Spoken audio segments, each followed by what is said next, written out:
Welcome back from that short break. In case you're just joining us, this is the News International Edition, and we're coming to you live from our Vision Group headquarters here in Kampala, Uganda. Now, the State Emergency Service of Ukraine showed the destruction following a deadly Russian strike on the eastern city of Pokrovsk. As rescuers continue to clear rubble, officials have reported that at least 7 have been killed in the aftermath of the strike, including a high-ranking emergency official in the Donetsk region. Pokrovsk sits just 40 kilometers from the eastern front line, where Moscow says it is gaining ground and repelling Kyiv's counter-offensive. The target of the missile attack was the command post of the Ukrainian army forces, the Russian Defense Ministry indicated in a daily briefing. Pokrovsk, which had a pre-war population of around 60,000, sits just 40 kilometers from the eastern front line, where Moscow says it is gaining ground and repelling Ukrainian attacks. 2 missiles launched 40 minutes apart damaged residential buildings, a hotel, cafes, shops, administrative buildings on Monday. The head of the Donetsk region's military administration said 7 people were killed in the strike on Monday evening and 81 were wounded, including 2 children. Those killed included a high-ranking emergency official of the Donetsk region. The Minister of Internal Affairs indicated, "We are resuming the demolition of the rubble," after the rescuers were forced to suspend work for the night due to the high threat of the repeated shelling. The Russian Defense Ministry said it had struck a location used by the Ukrainian military in an attack on the Pokrovsk region. Near the settlement in the Donetsk People's Republic, an advanced command post of the group of the Ukrainian troops was hit. Russia's defense ministry said, using the Russian name of the Pokrovsk. Reporters on the ground saw rescuers evacuating survivors from the rubble of a 5-story building and carrying the wounded into ambulances. The strike damaged the upper floors of the building, which at street level housed a pizzeria popular with volunteers, military and journalists, according to reporters.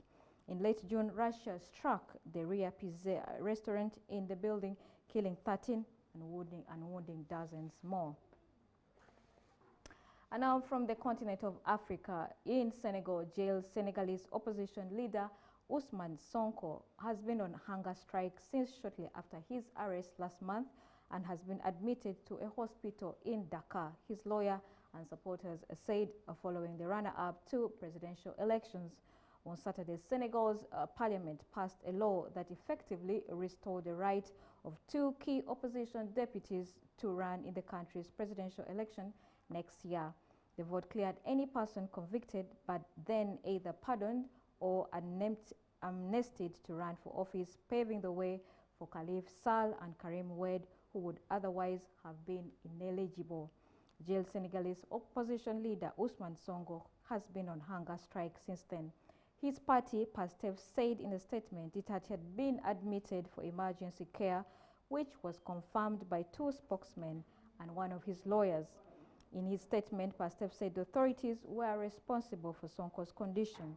There has been no statement from the authorities since.